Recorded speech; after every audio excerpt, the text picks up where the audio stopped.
বান্দা যখন আল্লাহকে পাওয়ার জন্য 1 হাত আগায়, আল্লাহ তার দিকে 10 হাত আগায় যান।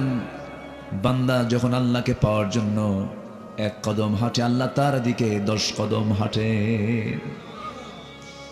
আল্লাহ বাহানা খুঁজবেন বান্দাকে কেমনে জান্নাত দেওয়া যায়। আল্লাহ চান না আমার কোনো বান্দা জাহান্নামে যাক, কিন্তু বান্দা জাহান্নামে যাবে বান্দার দোষে।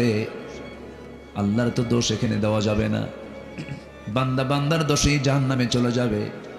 এই জন্য আমার বন্ধুগণ, আমলনামা তো নিয়ে যেতেই হবে। সে আমলনামাটা যেন বাম হাতের না হয়, ডান হাতের আমলনামা নিয়ে যেতে হবে। আমরা আল্লাহর লানত পেতে চাই না রহমত পেতে চাই। আল্লাহ কোরআনে কারীমের ভিতরে বিভিন্ন জায়গায় কিছু কিছু অপকর্মের কারণে লানতের কথা বলে দিয়েছেন। মোটামুটি আজকে সেই তালিকা থেকে 10টা তালিকা আমি আজকে উপস্থাপন করতে চাচ্ছি। আল্লাহ তাআলা 10 শ্রেণীর অপকর্ম যারা করবে তাদেরকে লানত করেছেন। কয়টা অপকর্ম? 10টা অপকর্ম যারা করবে। আল্লাহ রাব্বুল আলামিন বলেন, মা সালাকাকুম ফি সাকার ক্বালু লাম নাকু মিনাল মুসাল্লিন ওয়া লাম নাকু নুতঈমুল মিসকিন ওয়া কুন্না নাখুযু মা'আল খায়িদিন। জোরে বলুন আল্লাহু আকবার।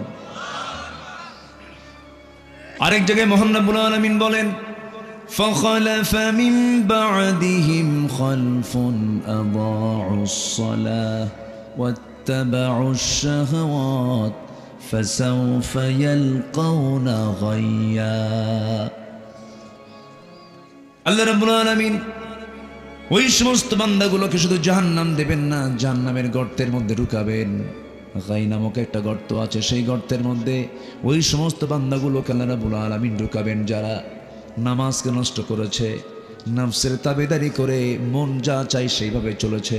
আল্লাহ তাদেরকে জাহান্নামের গর্তের মধ্যে ঢুকাবেন। জোরে বলি নাউযুবিল্লাহ। তাহলে এই দেশে সবচাইতে বড় অপরাধ যেটা আমরা দেখতে পাচ্ছি, মুসলমান কি পড়ে না? আসতে বলবে না, কি পড়ে না?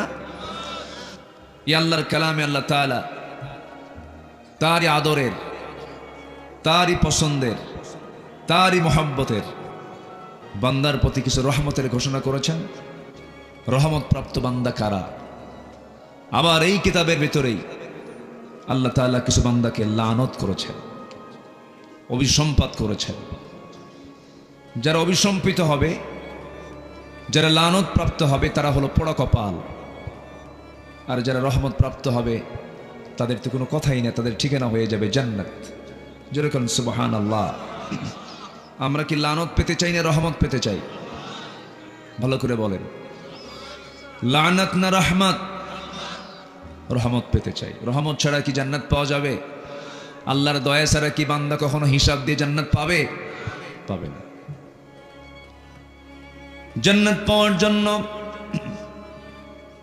অবশ্যই রহমত দরকার। লাইয়ানজু আহাদুম মিনকুম। আমার নবীজি একদিন সাহাবে কারামকে নিয়ে বলেন, সাহাবীরা, কোনো ব্যক্তি নাজাত পাবে না। রাসূল কি বলা হলো, ইয়া রাসূলুল্লাহ, আপনার কি অবস্থা হবে? আমিও নাজাত পাবো না।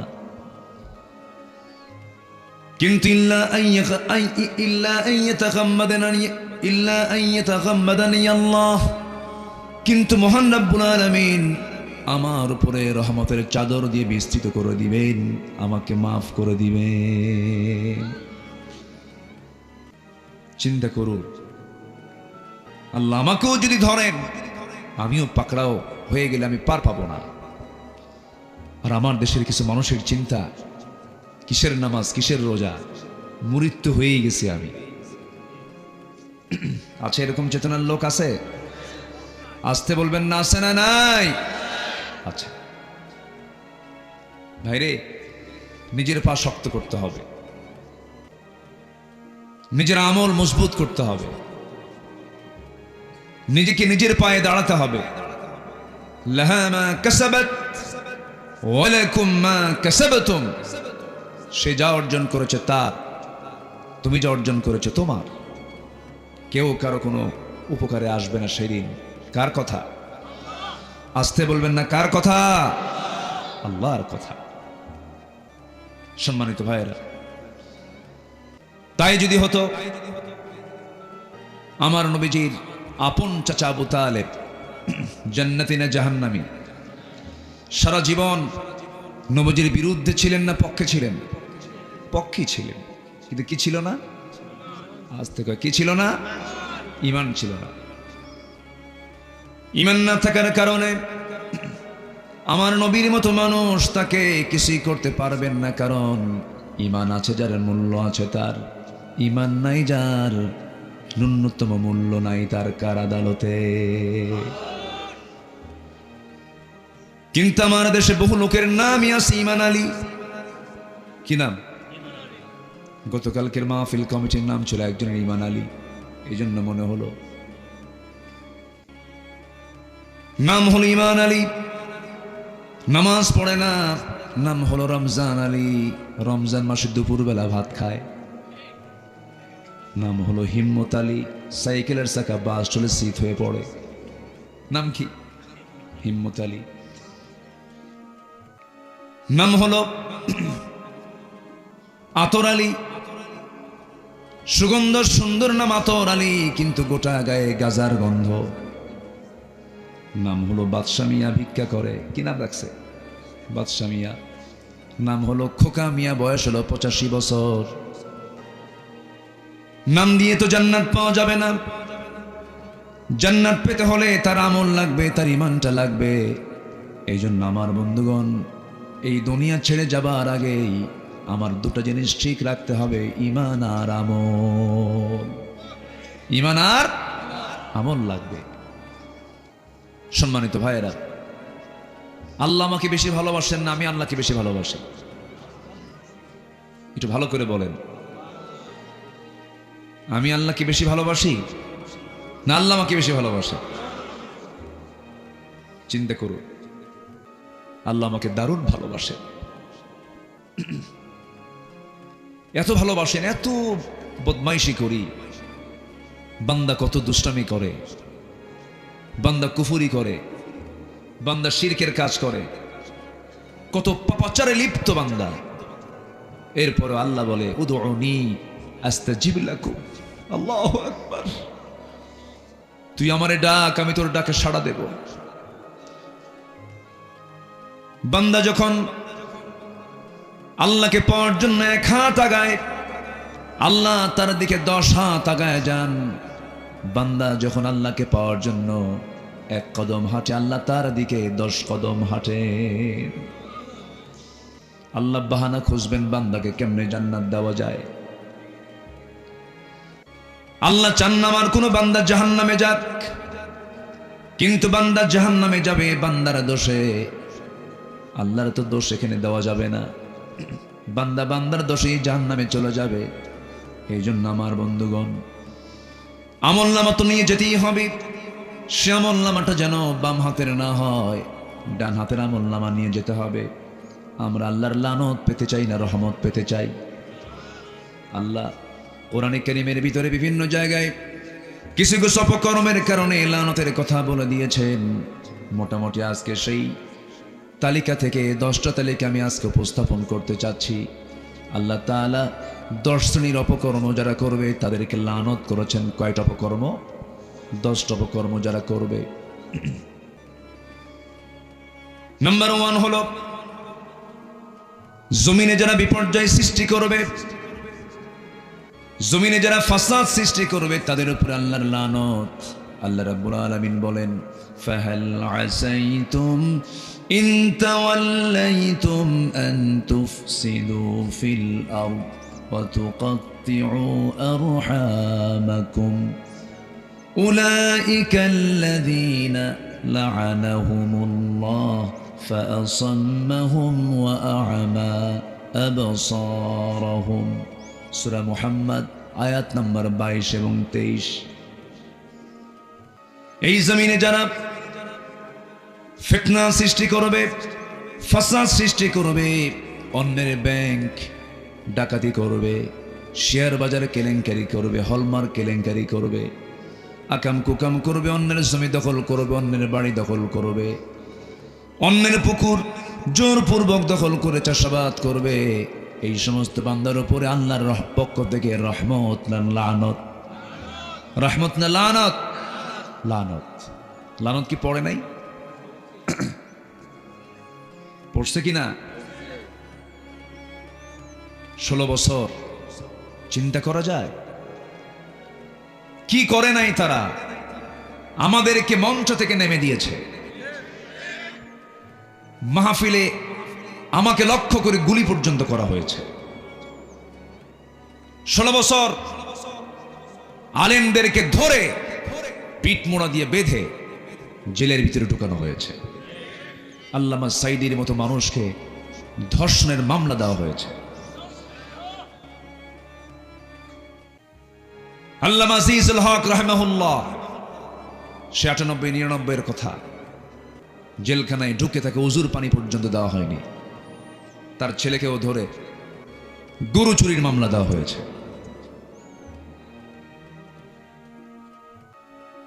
সম্মানিত বন্ধুগণ, এই 16 বছর জেলখানায় বেশি ছিল সাধারণ মানুষ না আলেম ওলামা?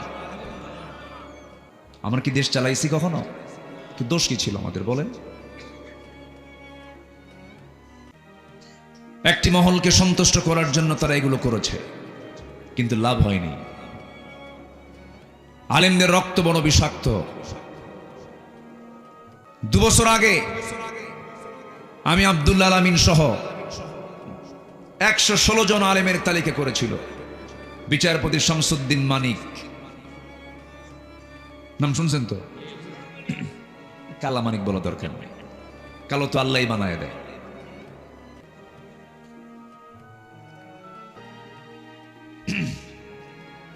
এই মানিক আমাদের নামে মামলা দিল, তালিকা করলো, এবং সে নিজেই বুক উঁচু করে বলে আমি সাইদির ফাঁসির রায় দিয়েছি। হ্যাঁ, 2 বছর যায় নাই, আল্লাহর কি পড়ছে? লানাত। কি পড়েছে বলেন তো? কি বলেছে? এক দৌড়ে চলে গেছে সিলেট, ত্রিপুরা হয়ে দিল্লি চলে যাবে। সিলেটবাসী তাকে সুন্দর আপ্যায়ন করেছে, খুব মোহাব্বত আদর সোহাগ করছে। বিসি একটা আউট করছে, জানেন না আপনারা? জানেন না? হাজার হাজার কোটি টাকার মালিক হয়ে লাভটা কি হলো? বাঁচার জন্য মুখের দাড়িটা পর্যন্ত কাটলো। কি ঠিক কিনা? কাটলো। চিন্তা করুন, দাড়িটা যেটা বিশ্বনবীর সুন্নাহ, বিশ্বনবীর মোহাব্বতের যদি দাড়ি হতো, দাড়িতে খুর লাগতো না। দাড়ি কাটলো, মাথার চুলটা কালো বানালো, পাজামা খুলে লুঙ্গি পরলো, পাঞ্জাবি খুইলা গেঞ্জি পরলো, চললো নৌকায়। নৌকায় আইনমন্ত্রীকে ধরে ফেলেছে কোস্টগার্ড। স্যার চিনছি, উপায় নাই, আপনাকে না ধরে নিয়ে গেলে চাকরি থাকবে না। মানে ওদের তো কথা একটাই, যখন যে আসে স্যার চলেন। আইনমন্ত্রী কয় আমি একা যাবো কেন? আমি কি একা আসছি? আমি তো জামাতের সাথে আসছি। কিসের সাথে? হ্যাঁ, আমি তো একা আসি না। ওটা কে? আইনমন্ত্রীকে ভালো করে দেখো, কে মাথার চুল কালো, মুখের দাড়িও নাই, লোকটাকে চেনা যায় না তো। আইনমন্ত্রীকে ভালো করে দেখো, ওটাই দরবেশ।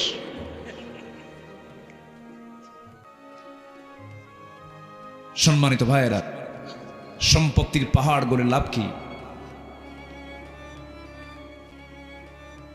সম্মান ইজ্জত দেওয়ার মালিক কে? আবার লাঞ্ছিত করার মালিকও কে? ওয়া তুইজ্জু মান তাশাউ ওয়া তুযিল্লু মান তাশা। আল্লাহ যাকে চান সম্মান দেন, যাকে চান বেইজ্জত করেন, একদম উলঙ্গ করে ফেলেন আল্লাহ তাআলা। আল্লাহ কি পারেন না? সব পারেন তিনি। অতএব জমিনে যারা এই বিপর্যয় সৃষ্টি করেছে তাদের অবস্থা এমনই হয়েছে। ফেরাউনকে খতম করে দিয়েছেন তিনি কে? কে? আল্লাহ। আমার বন্ধুগণ, জমিনে যারা বিপর্যয় সৃষ্টি করবে আল্লাহ তাদের উপরে লানত করবেন, এটা আল্লাহর ওয়াদা। ধরে ফেলবেন। ফেরাউনকে ধরেছেন। 1600 বছর ফেরাউন ক্ষমতায় ছিল, বেঁচে ছিল পৃথিবীতে 1600 বছর। বিগত সরকার ছিল 16 বছর। সংখ্যার যে এত মিল হলো কেমনে বুঝলাম না। কে ঠিক কিনা? কিছু মিল আছে তো, কিছু মিল আছে। রাগ করতেছেন নাকি আপনারা? রাগ করলেও কিছু করার নাই। আমারে 2018 সালে চট করে বাড়ি ঘেরাও করে বলল, হুজুর চলেন, যেতে হবে। ধরে নিয়ে চলে গেল, কোনো কারণ নাই। ঢুকলাম জেলখানায়, কোনো দোষ নাই। ঢুকিয়ে দেখে এক মুরব্বীর বয়স 85 বছর, আমাকে দেখে এক লম্বা সালাম দিল। সালাম দিয়ে বলে, হুজুর আপনি জেলখানায় খুব খুশি হলাম। বললাম, এটা কোনো কথা বললেন চাচা আপনি? আমার জেলখানায় ঢোকার কারণে আপনি খুশি হবেন কেন? কে বাবা, বহু দূর থেকে ওয়াজ শুনি, মুসাফাটাও করতে পারি না। তো এই লোকটা জেলখানায় ঢুকলো, এত কাছাকাছি দেখা হবে, কথা হবে, পাশাপাশি শুয়ে থাকা হবে, কত ভালো। এই জন্য খুশি হয়েছি বাবা। সরল মানুষ তো। তো বললাম, চাচা আপনার নামে কি মামলা? বলে যে বিস্ফোরক, আমি নাকি বোমা মারছে আমার এই হাত দিয়ে। 85 বছরের লোকের হাতের কি ফিটনেস আছে? হাত ঠিক থাকে না, কাঁপে। তো বোমা কি কাঁপা হাত দিয়ে মারা যায়? চিন্তা করুন। 30 লক্ষ মামলা আর 90 লক্ষ মানুষের উপরে জুলুম করেছে একটা নির্দিষ্ট শুধু একটা দলের উপরে। আরো তো দল আছে। এগুলো নিশ্চিত জুলুম। আয়না ঘর আমি নিজের চোখে দেখেছি। দুজন ব্যক্তির সঙ্গে সাক্ষাৎকার নিয়েছি, একজন ব্যারিস্টার আর একজন ব্রিগেডিয়ার জেনারেল। দুজনই বললেন, আল্লাহর কসম 8টা বছর আমরা এই আয়না ঘরে ছিলাম, আল্লাহর দেওয়া নিয়ামত সূর্যের চেহারা আমরা দেখতে পাই না। কেন? ক্ষমতাকে পাকাপোক্ত করার জন্য, কুক্ষিগত করার জন্য এমন আচরণ কেন? এই আচরণ কি ইমানদারের না ফেরাউনদের? কাদের কাদের কাদের? ফেরাউন। ফেরাউন কি করতে জানেন? জীবিত মা, পেটের মধ্যে বাচ্চা আছে, পেট চিরত। চিন্তা করেন, পেট চিরে সন্তান বের করে দেখতো ছেলে না মেয়ে। ছেলে সন্তান হলে পরে জীবন্ত পুঁতে সেখানে শেষ করত। কেন? ক্ষমতা পাকাপোক্ত করার জন্য। যারা এই জমিনে নিজের চেয়ার, নিজের ক্ষমতাকে পাকাপোক্ত করার জন্য হত্যা রাজনীতি করছেন, তারা সবগুলো ফেরাউনদের প্রেতাত্মা। ফেরাউনকে ধরেছেন আল্লাহ কয়দিন? আসতে কয়, আসতে কয়। 5 আগস্টের সকালবেলাও জানা যায়নি যে তার হাতে সময় থাকবে মাত্র 45 মিনিট। এই দেশবাসীকে আল্লাহ তাআলা বুঝাইয়া দিয়েছেন, সতর্ক হও, সীমা লঙ্ঘন করো না, আমার ধরা সবচেয়ে বড় ধরা।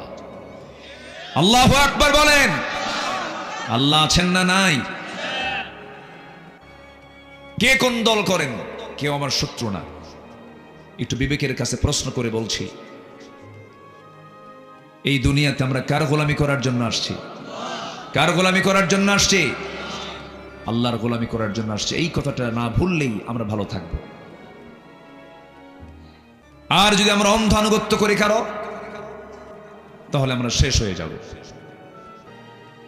আমার নবীজির আগমন যে সময় হয়েছিল, গোটা পৃথিবীর সবচাইতে অসভ্য, বর্বর, নিম্নমানের মানুষ ছিল সে আরবের লোকেরা।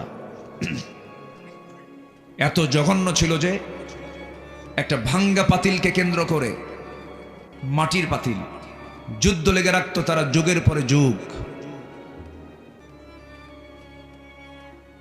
সামান্য বিষয়কে কেন্দ্র করে খুনকা বদলা খুন হয়ে যেত।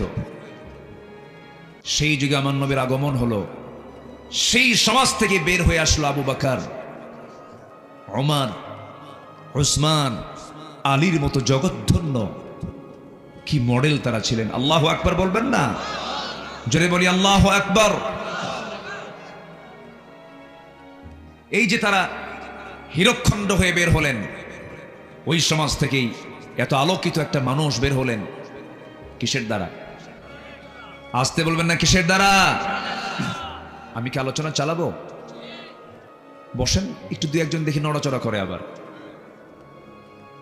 আলহামদুলিল্লাহ, খুব সুন্দর। গোটা রাত উনি শুনবেন। হুজুর বাসুক আর মরুক, আমি তো পারবো না। জি আলহামদুলিল্লাহ, দোয়া করেন। তাহলে আবু বকরের দাম বেড়েছে কি মানার কারণে? ওমরের দাম বেড়েছে কি মানার কারণে? উসমান রাদিয়াল্লাহু আনহুর দাম বেড়েছে কি মানার কারণে? সাইয়েদনা আলীর দাম বেড়েছে কি মানার কারণে? ওমরে ফারুক যখন ইসলাম কবুল করেন নাই, তখন রাসূলকে কি তিনি মোহাব্বত করতে গেছেন না মারতে গেছেন? বলেন। মারতে যাওয়া ওমর, তিনি ব্যর্থ হলেন, পারলেন না। কিসের কাছে হেরে গেলেন? কোরআনের কাছে। আসুন, এটাকে আমরা একটু বোঝার চেষ্টা করি, মানার চেষ্টা করি। আল্লাহ কবুল করুন, জোরে বলি আমিন। কত পাশবিক লোক হলে পরে এমন আচরণ করতে পারে, নিজের মেয়ে সন্তানকে হত্যা করতো তারা। আমার নবীর সামনে এক সাহাবী এসে কান্দে। আমার নবীজি বললেন, এই সাহাবী তুমি কান্দো কেন, কি হয়েছে? ইসলাম কবুল করনি? তোমার কি কষ্ট হয় ইসলাম কবুলে? হুজুর, ইসলাম তো কবুল করেছি আমি, কিন্তু মনটা বড় ছটফট করছে কেন? আমার মনে হয় সব গুনাহ মাফ হলেও একটা গুনাহ আমার মাফ হয়নি। কি করছো তুমি বলো? হুজুর, নিজের হাতে আমি আমার সন্তানকে হত্যা করেছি।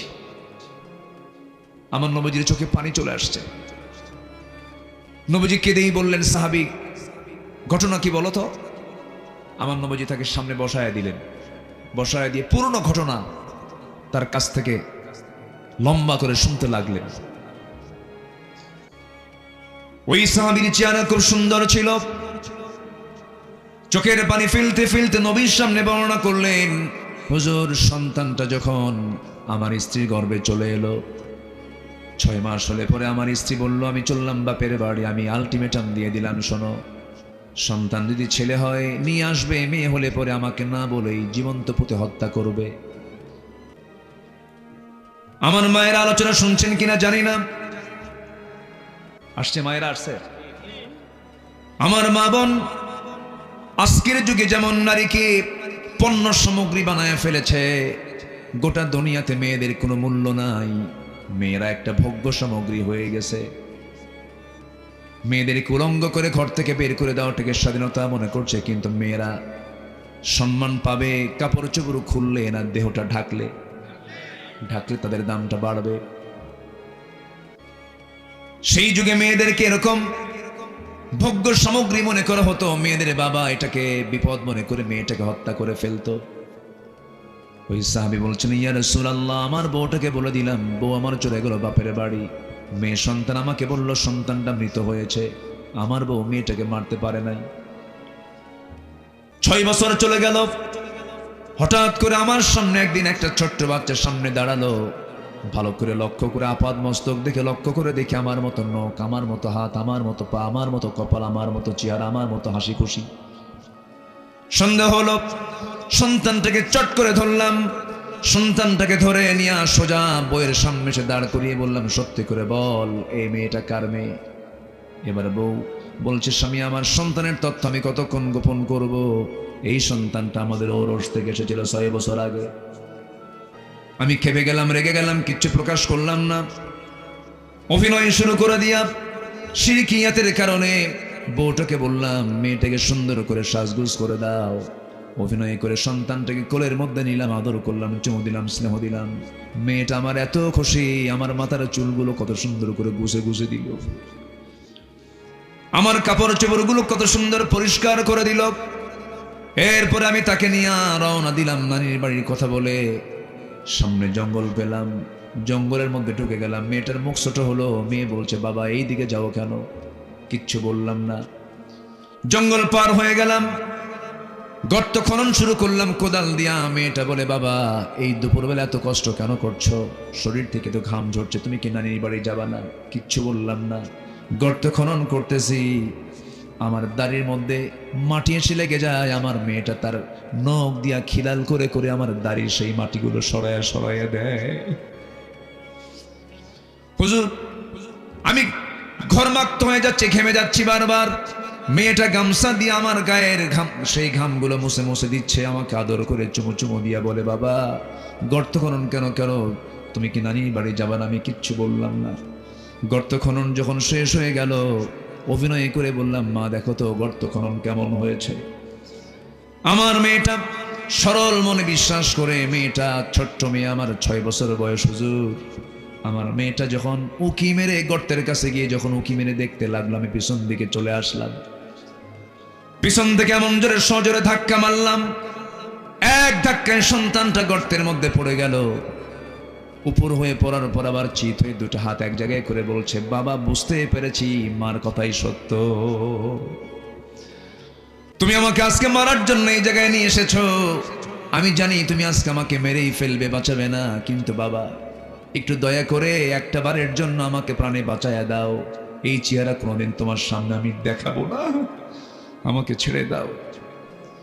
কিন্তু ব্যাপারটা হলো কি হুজুর, আমার শিরকিয়াতের কারণে আমার ভিতরে কোনো দরদ কাজ করলো না, সামাজিক কারণে দিলটা নরম হলো না। হাতের মধ্যে পাথর নিলাম, এত জোর আঘাত করলাম, এক আঘাতে ফিঙ্কি দিয়া বুকে রক্তগুলো ঝরতে লাগলো। মাটি চাপা দিয়া, বালু চাপা দিয়া নিজের হাতেই নিজের মেয়েকে দুনিয়া থেকে বিদায় করে দিলাম। আমার নবীজি কথাগুলো শুনলেন, শোনার পর আমার নবীজি কান্না বিজড়িত কণ্ঠে বলে উঠলেন, ওরে আমার সাহাবীরে, এত বড় মানুষ পাষাণ হয় আমার জানা ছিল না। তবে একটা কথা জেনে রেখে দিও, ইসলাম তেমন একটা বিধানের নাম, নতুন করে যে দিন গ্রহণ করে তার আগের সমস্ত গুনাহগুলো সব আল্লাহ পাক মাফ করে দেন। আমার বন্ধুগণ, আমার ভাইরা, এই অসভ্য মানুষগুলোকে, বর্বর মানুষগুলোকে, এত পাষাণ হৃদয়ের মানুষগুলোকে একটা সুতার কাঠিতে আবদ্ধ করেছেন, আল্লাহওয়ালা বানিয়ে দিয়েছেন। এত ভালো মানুষের রূপ নিল অন্য কোনো জাদু মন্ত্র দিয়ে নয়, একমাত্র কিসের কারণে? সেই কোরআনই তো আছে এখন, কিন্তু মানার মানুষ নাই। যে নেতা আপনাকে নামাজের কথা বলে না, যে দল আপনাকে কোরআনের কথা বলে না, যে নেতা আপনাকে জাহান্নাম থেকে বাঁচার জন্য কোনো শিক্ষা দেয় না, ও যুবকরা, যে নেতা তোমার হাতে মদের বোতল তুলে দেয়, যে নেতা তোমার হাতে অস্ত্র তুলে দেয়, যে নেতা সেনার জন্য তোমার হাতে নারী তুলে দেয়, ওই সমস্ত নেতৃত্বের মুখে তোমরা জুতা মারো, থুতু মারো। রাজি আছেন কারা কারা? হাত উঁচু করে দেখান।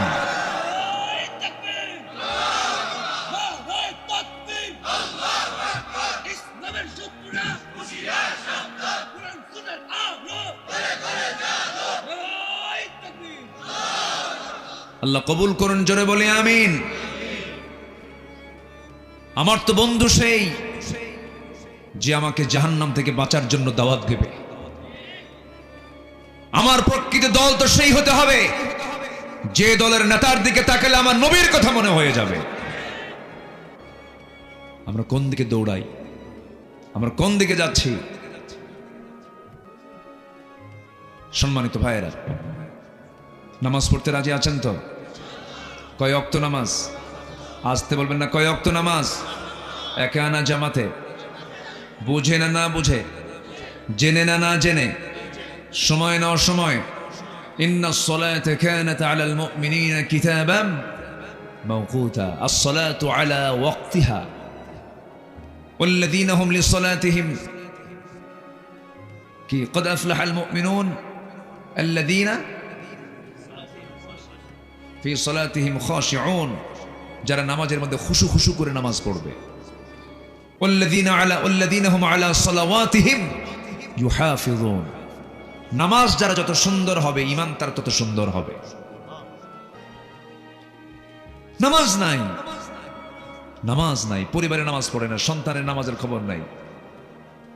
আমাদের জাহান্নাম থেকে বাঁচার দরকার আছে না নাই? আচ্ছা, নামাজ বুঝে পড়তে হবে। অনেকে নামাজ পড়ে বোঝে না কিছু। ওই লোকের মতো এক লোকের বাড়ি হলো মসজিদের সাথে, লোকটা হিন্দু। লোকটা কি? হিন্দু। তো প্রত্যেক দিন মসজিদের সামনে দিয়ে যায়, আর ইমামের একটা আওয়াজ তার কানে আসে, দাদা বাবুর, সামিআল্লাহু লিমান হামিদা। হিন্দু লোকটা চিন্তা করে প্রত্যেক দিন এই হুজুরের হলোটা কি, শুধু এক মহিলার নামে দোয়া করে, হামিদা হামিদা হামিদা। হামিদাটা কি? তার চিন্তা এটা। কয়েকদিন যাওয়ার পর ওর ঘরের সাথেই এক মুসলিম আছে যে নামাজও পড়ে, তাকে ডাক দিয়ে বলল, ভাই তোমাদের ইমাম সাহেবের হলোটা কি, কেন কি হয়েছে? প্রত্যেক নামাজেই দেখে যাওয়ার সময় শুনি এক মহিলার নামে দোয়া করে, হামিদা হামিদা। মেয়েটা কার মেয়ে? মুসল্লি বলছে, ভাই আমি 5 ওয়াক্ত নামাজ 25 বছর প্রথম কাতারে বা জামাতে পড়ি, আজ পর্যন্ত আমিও ঠিক মতো জানি না আসলেই হামিদা মেয়েটা কার মেয়ে। কি বুঝতেছেন কি আপনারা? আজকে যদি প্রকৃত মুসল্লি যদি নামাজটা বুঝতো, অন্তত ওই মুসল্লির দ্বারা সুদের কারবার হতো না, ওই মুসল্লি বনের সম্পত্তি মেরে খেত না, ওই মুসল্লি বেনামাজি চোর বাটপাটদের নেতৃত্ব মানত না। কথা ক্লিয়ার? কথা কি বোঝা যায়? বনের সম্পত্তি দেয় না, আছে না? নামাজি আছে না? নামাজি কিছু আছে না? আছে। বনকে সম্পত্তি দিতে চায় না, তালবাহানা করে। বাপ মারা গেছে 2 যুগ 1.5 যুগ 1 যুগ হলে মারা গেছে, কিন্তু বনকে সম্পত্তি না বুঝায় দিয়া মাঝে মাঝে তালবাহানা করে। বন এসে মাঝে মাঝে বলে, ভাই রে সম্পদ পাবো দিয়ে দাও।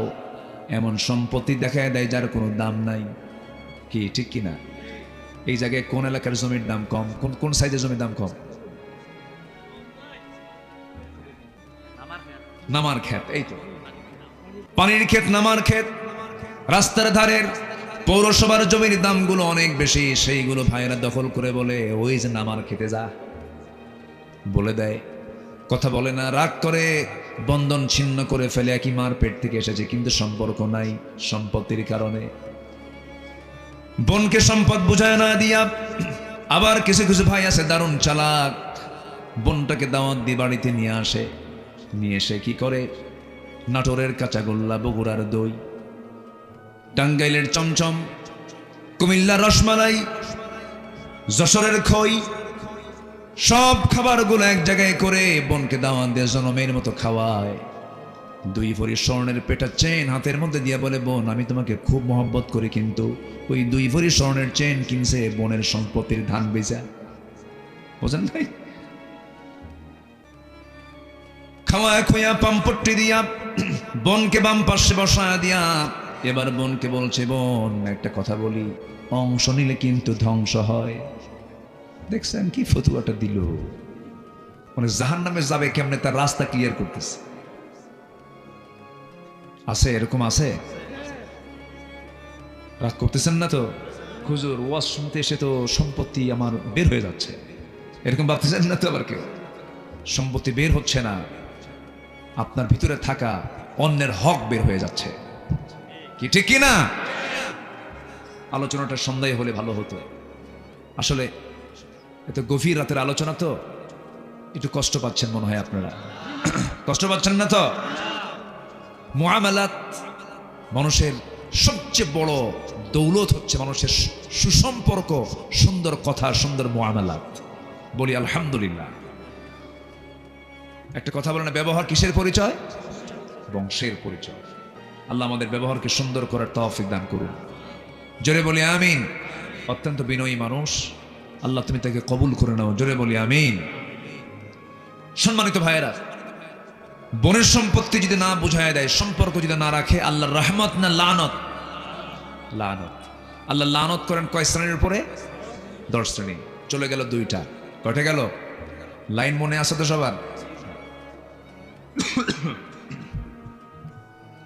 আমার বন্ধুগণ,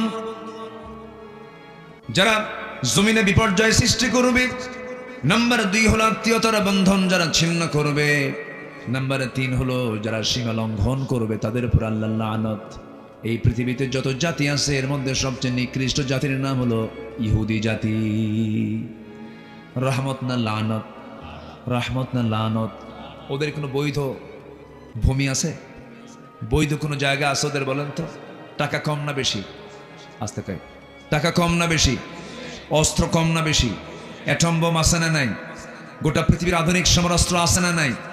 সবই আছে। মানুষ মাত্র 1 কোটি। 4000 বছর আগে ওদের জনসংখ্যা ছিল 40 লাখ ইহুদি। সাইয়্যিদিনা মূসা আলাইহিস সালামের সময় ছিল ওদের জনসংখ্যা কত? 40 লক্ষ। আজকে 1 কোটিও হয় নাই। কেন হয় নাই জানেন? আচ্ছা, আমাদের দেশে কুকুর তার বাচ্চা বেশি দেয় না গাভী তার বাচ্চা বেশি দেয়?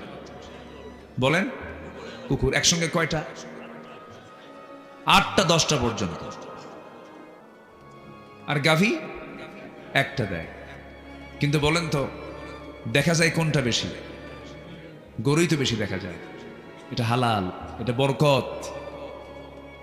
আর কুকুর এতগুলো বাচ্চা দিল, টিকে না, থাকে না। ওই ইহুদিরা হলো ওই হাইওয়ানদের মতো, ঠিক কিনা?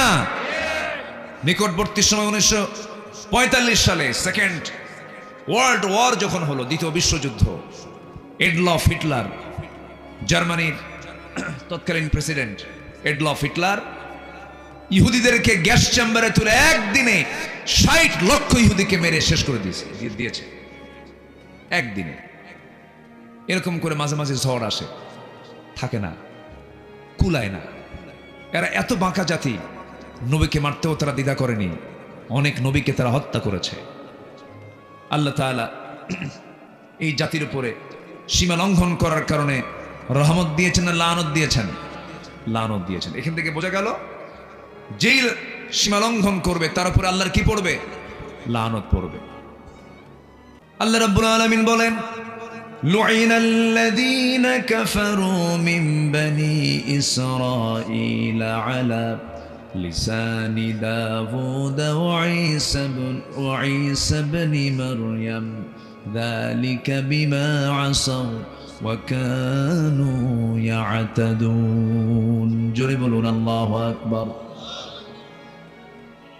এই বনি ইসরাঈলরা সীমা লঙ্ঘন করেছে, আল্লাহ লানত তাদের উপরে পড়েছে। সীমা লঙ্ঘন করা যাবে না। তিলকা হুদুদুল্লাহ, আল্লাহর সীমা তোমরা লঙ্ঘন করো না। ওয়ালা তা'তাদু, সীমা লঙ্ঘন করতে যেও না। ধরে ফেলবেন তিনি আমার কে? আল্লাহ ধরে ফেলবেন। বাপ মার সঙ্গে সুন্দর আচরণ করা হলো সন্তানের জন্য ফরজ। সন্তানের জন্য কি ফরজ? বেয়াদবি করলে, খারাপ আচরণ করলে, তাদের হক আদায় না করলে সীমা রক্ষা হলো না, সীমা লঙ্ঘন হলো। গজব পড়বে কার? আসতে বলল, গজব পড়বে কার? আল্লাহ। বাপ মাকে ভাত দেয় না, এমন সন্তান তো কিশোরগঞ্জে নাই। আছে না নাই? আচ্ছা, নাটোরে মাহফিল ছিল আমার, গত বছরের কথা। মাহফিলে বসলাম আমি, এরকম একটা সাদা কাগজে লেখা, কাপা কাপা লেখা, বয়স্ক একজন নারী, 72 বছর বয়স, লিখেছেন, আমি 72 বয়স্ক একজন মহিলা, আমি সন্তানের মা। হুজুর, আপনার কাছে আমার খাস দোয়ার জন্য আমি এটা লিখে পাঠালাম, আমার জন্য দোয়া করেন। আমার 3টা ছেলে, 2টা মেয়ে, 2টা মেয়েকে বিয়ে দিয়েছি, 3টা ছেলে আমার। এই 3টা ছেলে বিয়ে করেছে, তাদের বাচ্চা কাচ্চা হয়েছে, আমার নাতিপুতি আছে। আমার 3 সন্তান, আমি যে ঘরে থাকি তার চতুর্পাশে এই 3 সন্তান ঘর করে আছে, আমি মাঝখানে থাকি। 3টা পরিবার নিয়ে পৃথক থাকে, আমিও পৃথক থাকি। 3 পরিবারের রান্না আমার নাকে আসে, রান্নার ঘ্রাণটাও পাই, কিন্তু নিজের রান্না নিজে করে খাই। সন্তানদের খাবার আমার কিসমতে নাই। কথা বোঝা যায়? আমার বন্ধুগণ, সন্তান 3টা মার পাশেই তারা আছে। বউ খাবার পায়, সন্তানও খাবার পায়, কিন্তু মা খাবার পায় না। কিন্তু এই 3টা ছেলে সন্তান যখন ছোট ছিল, এই 3টা সন্তানকে খাওয়ায় দিয়েছেন তিনি আমার কে? আল্লাহ খাওয়াইছেন তো ঠিক আছে। ওই 3টা সন্তান যখন ছোট ছিল, কিন্তু সেই মা এক হাঁড়িতে সন্তানকে খাওয়াইছেন। 3টা একটাকে একসঙ্গে খাওয়াইছেন। এক মা 3 সন্তানকে একসঙ্গে খাওয়াতে পারলেন, কিন্তু 3টা সন্তান মিলে এক মাকে একসঙ্গে খাওয়াতে পারে না। ঠিক কিনা? বড় আফসোস এটা। আচ্ছা, একটা প্রশ্ন করি, মা বড় না বউ বড়? ভালো কইরা কোন? মা বড় না বউ বড়? মাহফিলে মা বড়, বাড়িতে বউ বড়। ও দেখেন জোরে কয় ঠিক, ওটাই ঠিক, তাই তো। হ্যাঁ, কি সুন্দর কথা আপনাদের। রাস্তাটা এত চিকন, গাড়ি ঢোকে না, তো কে যেন কয় সামনে সিফলা রাস্তা, সাফর না কে রে, এরকম করে টান দেয় না একটু। সিফলা রাস্তা, কি সুন্দর ভাষা আপনাদের। ভাষার সৌন্দর্য কে দিয়েছেন বলেন তো? আজ থেকে কে দিয়েছেন? কে দিয়েছেন? আল্লাহ দিয়েছেন। কত ভাষা, কত হাসা, কত আনন্দ ভাষার মধ্যে, লালিত্য কে দিয়েছেন? আল্লাহ দিয়েছেন। তাহলে মাকে আমাদের খাবার দেওয়ার দরকার আছে, আস্তে কর। সেবা করার দরকার আছে। সেবা যদি না করি রহমত না লানত, রহমত না লানত, লানত। আচ্ছা, আল্লাহ আমাকে যে সম্পদ দিয়েছেন, এই সম্পদ প্রথম খরচ করবো আমার কার জন্য বলেন তো? আমি যে উদ্দেশ্যে প্রশ্ন করছি সে জবাব পাইনি। আমার পরিবার আগে পাবে, আমার সন্তান আগে পাবে, আমার প্রতিবেশী পাবে, ভাই পাবে, না মা বাপ পাবে? কে আগে সবার আগে পাবে বলেন? মা বাবা পাবে। বিশাল ব্যাপার। আল্লাহ রাব্বুল আলামিন বলেন, ইয়াসআলুনাকা মাযা ইউনফিকুন কুল মা আনফাকতুম মিন খায়রিন ফালিল ওয়ালিদাইনি ওয়াল আকরাবিন। জোরে বলুন আল্লাহু আকবার। হে রাসূল, আপনাকে প্রশ্ন করবে তারা যা কামাই করে তা থেকে কোথায় খরচ করবে? আল্লাহ রাব্বুল আলামিন প্রথমে মার কথা বলে দিলেন, বাবার কথা বলে দিলেন। সবার আগে খরচ করবে সে তার সম্পত্তি তার বাপ মার জন্য। জোরে কান সুবহানাল্লাহ। তাহলে বেতন পেলে সর্বপ্রথম ওই বেতনের হকের মধ্যে আছে কার হক? মা বাবা। আহা, বোঝে না, সন্তানগুলো বোঝে না। হ্যাঁ হ্যাঁ, বোঝে না। ও সন্তানরা যারা এখানে আছো, যাদের বাপ মা বেঁচে আছেন, সবার কাছে আমি আরজ রাখি, যদি কোনো ভুল হয়ে যায় বাপ মার পা ধরে মাফ চেয়ে নিবেন। বাপ মাকে বলবেন, মা যা ভুল করছি মাফ করে দাও, বাকি জীবনে তোমার যা খেদমত দরকার আমি করব। আল্লাহর 8টা জান্নাত আপনার জন্য খোলা হয়ে যাবে, 8টা জান্নাত খোলা হয়ে যাবে। আবার কিছু বাপ মাও আছে, দুষ্ট আছে, আছে না নাই? এক ছেলেকে 10 বিঘে লিখে দেয়, আরেক ছেলেকে ফাঁকি দেয়, আছে কিনা? এরকম আছে কিনা বলেন? আছে কিনা? আছে কিনা? এক ছেলেকে দেয়, আরেক ছেলেকে দেয় না, এটাও ঠিক না। কিন্তু এর জন্য আপনি সন্তান ব্যবহার খারাপ করবেন, তাও পারবেন না। বাবা যাবে বাবার কবরে, সন্তান যাবে সন্তানের কবরে। তোমার যা দায়িত্ব তুমি তা পালন করো। সম্মানিত ভাইয়েরা, এক সাহাবী বলেন, ইয়া রাসূলুল্লাহ, আমি তো মদিনায় আসছি, আমার মা মুশরিকা, আমার সঙ্গে সাক্ষাৎ করতে আসছে, আমি কি কথা বলবো? রাসূল বলেন, তুমি কি মানুষ না? তুমি কেন কথা বলবা না? তোমার উত্তম আচরণ দিয়ে তোমার মাকে তুমি বরণ করে নাও। তুমি মানবিক হতে হবে, তোমাকে মার খেদমত করো, যাও। আল্লাহু আকবার বলে। মা বাপ যদি চরিত্রহীন হয়, সন্তানের অধিকার নাই তার সঙ্গে খারাপ আচরণ করার। আল্লাহ তুমি বোঝার তৌফিক দাও। জোরে বলি আল্লাহুম্মা আমিন। নাম্বার 4 হলো, মহান আল্লাহর সত্যবাণীকে যারা আড়াল করবে, আল্লাহর কালামকে যারা গোপন করবে, তাদের উপর আল্লাহর লানত। আল্লাহ রাব্বুল আলামিন সুন্দর করে বলছেন, ইন্নাল্লাযীনা ইয়াকতুমুনা মা আনজালনা মিনাল বায়িনাতি ওয়াল হুদা মিন বা'দি মা বায়্যানাহু লিন-নাসি ফিল কিতাব উলাইকা ইয়ালআনুহুমুল্লাহু ওয়া ইয়ালআনুহুমুল লাঈনুন। জোরে বলুন আল্লাহু আকবার। আল্লাহ রাব্বুল আলামিন বলেন, আমার আয়াতকে যারা গোপন করবে তাদের উপর আমার লানত। আমার বন্ধুগণ, আয়াতকে গোপন করা মানে আল্লাহ তাআলা কোরআনের মধ্যে যা বলেছেন তা সমাজে বাস্তবায়ন করা। টেকনিক করে, বিভিন্ন কৌশল অবলম্বন করে আপনি কিছু কিছু আয়াতকে আপনি আড়াল করলেন। নামাজ পড়বেন আল্লাহর নিয়মে, সমাজ চালাবেন দুনিয়ার নিয়মে, এটা ঈমানদার কখনো করতে পারে না। এই জাতীয় চরিত্র যাদের মধ্যে লালন হবে তাদের উপরে আল্লাহর লানত। আল্লাহ রাব্বুল আলামিন নাম্বার 5 বলেছেন তাদের উপর আল্লাহর লানত। আল্লাহ বলছেন বিনা কারণে মুমিনদেরকে যারা হত্যা করবে তাদের উপর আল্লাহর লানত।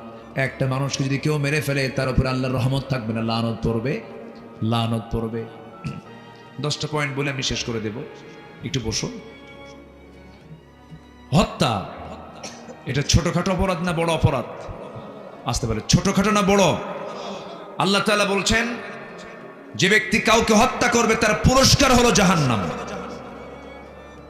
ফাজাযাউহু জাহান্নাম ওয়া মান ইয়াকতুল মুমিনান মুতাআম্মিদান ফাজাযাউহু জাহান্নাম। মারাত্মক কথা। আবার আরেক জায়গায় বলছেন একটা মানুষকে হত্যা করা মানে ফাকাতালান নাস জামিআ। একটা মানুষকে যদি কেউ হত্যা করে সেজন্য আল্লাহর দৃষ্টিতে গোটা পৃথিবীর মানুষকে হত্যা করবে। নাউজুবিল্লাহ বলেন। হত্যা কি আছে আমাদের সমাজে? কি হত্যা আছে না? আছে কিনা বলেন? আছে। রহমত না লানত? রহমত না লানত? লানত। আল্লাহর অভিসম্পাদ তার উপরে পড়ে যাবে, সে রহমত প্রাপ্ত হবে না। মানুষ কতটা নির্মম হতে পারে! আইয়ামে জাহেলিয়াতের যুগে আমরা শুনেছি মানুষ খুন করেছে, কিন্তু এমন শুনে নেই যে মানুষ মেরে ফেলার পরে 49 টুকরা করছে। আমার দেশে এমন রেকর্ড আছে না নাই? আচ্ছা, আমরা শুনেছি আগে ধর্ষণ হয়েছে, মেয়েদের প্রতি জুলুম হয়েছে, কিন্তু এমন শুনি নাই যে 3.5 বছরের মেয়ে ধর্ষিতা হয়েছে। মরা লাশ ফ্রিজে রাখা হয়েছে অথবা কবরে রাখা হয়েছে, সেখান থেকে তুলে ধর্ষণ করা হয়েছে। এমন রেকর্ড আমার দেশে আছে না নাই? আছে। কোথায় ভালো আমরা? সম্মানিত ভাইয়েরা, সম্প্রতি কয়েক মাস আগে, গত এপ্রিল কি মে মাসের দিকে, একজন এমপি, ঝিনাইদহের একজন এমপি, কালীগঞ্জে স্থানীয় একজন এমপি ছিলেন, সে এমপি গেছে ইন্ডিয়াতে। সেই লোকটাকে মারলো কেমনে জানেন না আপনারা? একটা মানুষকে মেরে টুকরো টুকরো করে, শরীর থেকে হাড় মাংস আলাদা করে, গোশতগুলোকে টুকরো টুকরো করে কমোডের ভিতরে, বাথরুমের কমোডের মধ্যে দিয়ে ফ্ল্যাশ করে করে লাশটাকে গুম করে ফেলেছে। মানুষ কতটা নির্মম আর পাশবিক হলে পরে আচরণটা করতে পারে। আল্লাহ বলছেন এ আচরণ যারা করবি তোরা রহমত পাবি না। আমি আল্লাহ আমার পক্ষ থেকে রহমত না লানত, লানত। আল্লাহ আমাদেরকে বোঝার তৌফিক দান করুন, জোরে বলি আমিন। নাম্বার 6 হলো, অনেক লম্বা লম্বা কথা ছিল কিন্তু রাত হয়েছে গভীর, আর পারছি না, একটু শর্ট করে আস্তে আস্তে আমরা মূল আলোচনার শেষের প্রান্তের দিকে আমরা চলে যাচ্ছি। নাম্বার 6 হলো যারা মুনাফিকি করবে তাদের উপর আল্লাহর লানত পড়বে। মুনাফিক তো কিশোরগঞ্জ জেলায় একটাও খুঁজে পাওয়া যাবে না, আছে না নাই? মুনাফিক কাকে বলে? মুনাফিক সেই যে মিথ্যা কথা বলে, যে ওয়াদা ভঙ্গ করে, যে বাজে কথা বলে, যে আমানতের খেয়ানত করে, তারাই হলো মুনাফিক। বলেছেন মুহাম্মদ সাল্লাল্লাহু ইন্নাল মুনাফিকিনা লাকাযিবুন। যারা মুনাফিক হয় তারা মিথ্যুক হয়। তারা কি হয়? মিথ্যুক হয়। তাহলে এখন বলেন সন্দেহ কি নিষ্কি নিয়ে লাগে না একটু? আমার বন্ধুগণ, মুনাফিক বড় ভয়ঙ্কর। মুনাফিকের আচরণ থেকে আল্লাহ পাক আমাদেরকে হেফাজত করুন। মিথ্যা কথা বলবো না, ওয়াদা ভঙ্গ করবো না, আমরা কখনো মুখ থেকে বেফাস কথা বলবো না, আজে বাজে কোনো কথা বলবো না। যে ব্যক্তি 2 চোয়ালের মাঝখানের যে বস্তু, যে অঙ্গটা জিহ্বা, 2 উরুর মাঝখানের যে অঙ্গটা গোপনাঙ্গ, এই 2টা জিনিসের হেফাজত যে করবে, রাসূল নিজে বলেছেন আদমানুল্লাহুল জান্নাহ, আমি রাসূল তার জন্য বেহেশতের জামিন হয়ে যাব। জোরে বলে সুবহানাল্লাহ। নাম্বার 7 হলো কুফরি যারা করবে, কাফের অবস্থায় যাদের মৃত্যু হবে তাদের উপর আল্লাহর লানত। নাম্বার 8 হলো আল্লাহ রাসূলের সঙ্গে যারা শত্রুতা করবে তাদের উপর তাদের উপর আল্লাহর লানত। নাম্বার 9 হলো অঙ্গীকার যারা ভঙ্গ করবে তাদের উপর আল্লাহর লানত। নাম্বার 10 হলো ওই সমস্ত বান্দার উপর আল্লাহর লানত যারা আল্লাহর সম্পর্কে মিথ্যা রচনা করে। আমার দেশের নাস্তিক ব্লগার আছে না নাই? আসতে বলবেন না, আছে না নাই? আল্লাহকে নিয়ে কথা বলে, রাসূলকে নিয়ে কথা বলে, আল্লাহকে গালি দেয়, রাসূলকে গালি দেয়, কোরআনকে নিয়ে বাজে কথা বলে, ইসলামকে নিয়ে বাজে কথা বলে। এই 16 বছরের তালিকাগুলো করেছে নাস্তিকের বাচ্চারা আমাদের, আর এখন আমাদের সময় হয়েছে ওদের তালিকা করার। এখন আমরা ওদের তালিকা করব। জাহাঙ্গীরনগর ইউনিভার্সিটি, মনে আছে কিনা আপনাদের জানি না, একটা ছেলে 100 মেয়ের জীবন নষ্ট করে, ধর্ষণ করে, সাংবাদিকদেরকে ডাক দিয়া সাংবাদিক সম্মেলন করে, ধর্ষণের সেঞ্চুরি করে মিষ্টি বিতরণ করেছে ক্যাম্পাসে। নাউজুবিল্লাহ বলবেন না? নাউজুবিল্লাহ বলবেন না? এদের পৃথিবীতে বেঁচে থাকার কি অধিকার থাকতে পারে? এই সমস্ত কুলাঙ্গারদের, নাস্তিকদেরকে প্রকাশ্যে ধরে ঝুলায়া মেরে ওদের রক্ত মাংস হাড় হাড্ডি কুত্তা বিলাই দিয়ে খাওয়ানো দরকার। রাজি আছেন কারা কারা? হাত উঁচু করে দেখান মুসলমান। কেউ তো স্লোগান দেন না। আমার দেশে আল্লাহকে মানে না, রাসূলকে মানে না, এমন কিছু কুলাঙ্গার আছে না নাই? সময় হয়েছে আমাদের তাদের ব্যাপারে সোচ্চার হওয়ার। সুযোগ তো বারবার আসে না। আল্লাহ সুযোগ কি বারবার দেন? সুযোগ বারবার দেন না। সুযোগ এসেছে, সময়কে আমরা কাজে লাগাবো। জোরে বলি ইনশাআল্লাহ, আরো জোরে বলি ইনশাআল্লাহ। আবু সাঈদের জীবন দেওয়া দেখেন নাই? আবু সাঈদ কেমন করে জীবন দিল? হাত দুইটা দুই দিকে দিয়া বুকটা উঁচু করে বলল, বন্দুকের গুলি চালা, আমি 18 কোটি মানুষকে জুলুম থেকে বাঁচাতে চাই। আল্লাহু আকবার বলেন। আর আমার দেশের কিছু মুফতি বলে ফেললো, আবু সাঈদ তো শহীদ হয় নাই। দেখছেন, এই ফতোয়া একখান মেরে দিল। তুমি কোন কসু? তুমি কোন কসু হইছ? এগুলো হচ্ছে মুনাফিকি কথা। সমাজের বহু লোক আছে বুক উঁচু করে বলে, যত রক্ত লাগে দেব, প্রয়োজনে লোক পাঠাবো, আমি যাব না। আছে না নাই? কিন্তু আবু সাঈদ কি তা করেছে? জীবন দেওয়া এত সস্তা না। জীবন দিতে গেলে স্পিরিট, ভিতরে একটা চেতনা থাকতে হয়, দরদ থাকতে হয়। আমার জীবনের বিনিময়ে যদি দেশ জুলুম থেকে বাঁচে, আমি ধন্য। এই বলি তো জীবনটা দিয়ে দিয়েছে। মুগ্ধ বলছে, পানি লাগবে ভাই, পানি লাগবে।